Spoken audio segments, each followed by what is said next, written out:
বন্ধুরা এই ভিডিওটা স্কিপ না করে পুরো ভিডিওটা দেখুন।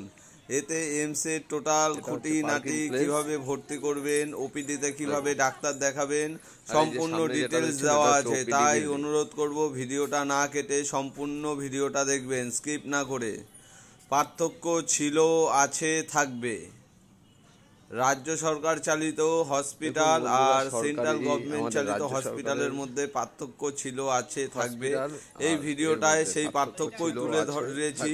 আর এত স্বল্প খরচে এত উন্নত মানের পরিষেবা, বিদেশের মতন পরিষেবা, মাত্র 37 টাকা 50 পয়সা বেড ভাড়া প্রত্যেক দিনে, সেন্ট্রাল এসির মধ্যে রাখবে, 4 বেলা খাবার দাবার দিয়ে। এরকম পরিষেবা সত্যি কথা সেন্ট্রাল গভর্নমেন্ট ছাড়া কেউ দিতে পারবে না। তাই ভিডিওটা স্কিপ না করে পুরো দেখতে থাকুন।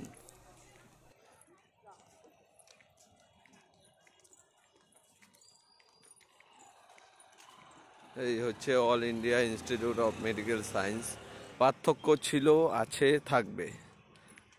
রাজ্য সরকার ধারে কাছে আসতে পারবে না, যতই বক্তৃতা দিক আর জ্ঞান দিক।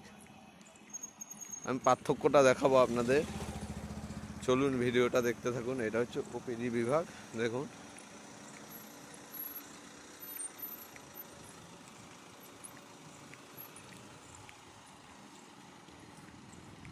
কেন এইমস করে লোকে গর্ব করে?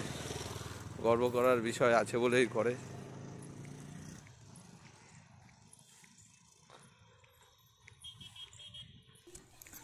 আমরা এখন এই ওপিডি বিল্ডিং এর ভেতর দিয়েই যাব বাচ্চার ওয়ার্ড। এই যে লিফটে উঠে গেলাম, দেখছেন লিফট দেখুন, একসাথে 40 জন ক্যাপাসিটির লিফট। এই লিফটে উঠে গিয়ে আমরা 3rd ফ্লোরে যাব। 3rd ফ্লোরে বাচ্চাদের ওয়ার্ড আছে, ওপিডির ভেতর দিয়েই যাওয়া যায়। এই যে 3rd ফ্লোর চলে এসেছি। এই যে ওপিডির ভেতর থেকে এখন বাচ্চাদের ওয়ার্ডের দিকে যাব। তবে হ্যাঁ, একটা জিনিস কিন্তু সতর্ক থাকবেন, এখানে কিন্তু ভিডিও করা সম্পূর্ণভাবে নিষিদ্ধ। তাও আমি অনেক কষ্ট করে ভিডিওটা করেছি আপনাদের মাধ্যমে তুলে ধরার জন্য, প্রচার করার জন্য। আপনারা দেখতে থাকুন ভিডিওটা। এই যে আমরা এখন বাচ্চাদের ওয়ার্ডের দিকে দেখেছি, দেখছেন কি ছা চকচকে, এক ফোঁটা ধুলো পাবেন না এখানে। আপনার নিজের বাড়িও মনে হয় এতটা পরিষ্কার না। এটা হচ্ছে বাচ্চাদের ওয়ার্ড। এই যে বাচ্চাদের ওয়ার্ডে চলে এসেছি আমরা, দেখুন। এই যে এখন বাচ্চাদের ওয়ার্ডের ভেতরে এই যে দেখছেন ওয়ার্ডগুলো কি ঝা চকচকে। এখানে ভিডিও করতে দেয় না, ভিডিও করতে গিয়ে আমি ধরাও পড়ে গেছি। যাই হোক, ভিডিও আমাকে ডিলিট করতে বলেছিল, রিসাইকেলে রেখে দিয়েছি। আর কারুর এখানে ভর্তি সংক্রান্ত কোনো কিছু দরকার হলে আমাকে কমেন্টের মাধ্যমে যোগাযোগ করতে পারেন। এই দেখুন, আমার ভাইজিকে আজকে ডিসচার্জ করে দিয়েছে ওর লাবণীর দিদির মেয়েকে। টোটাল বিল হয়েছে 1625 টাকা। বুঝতে পারছেন, এত কম।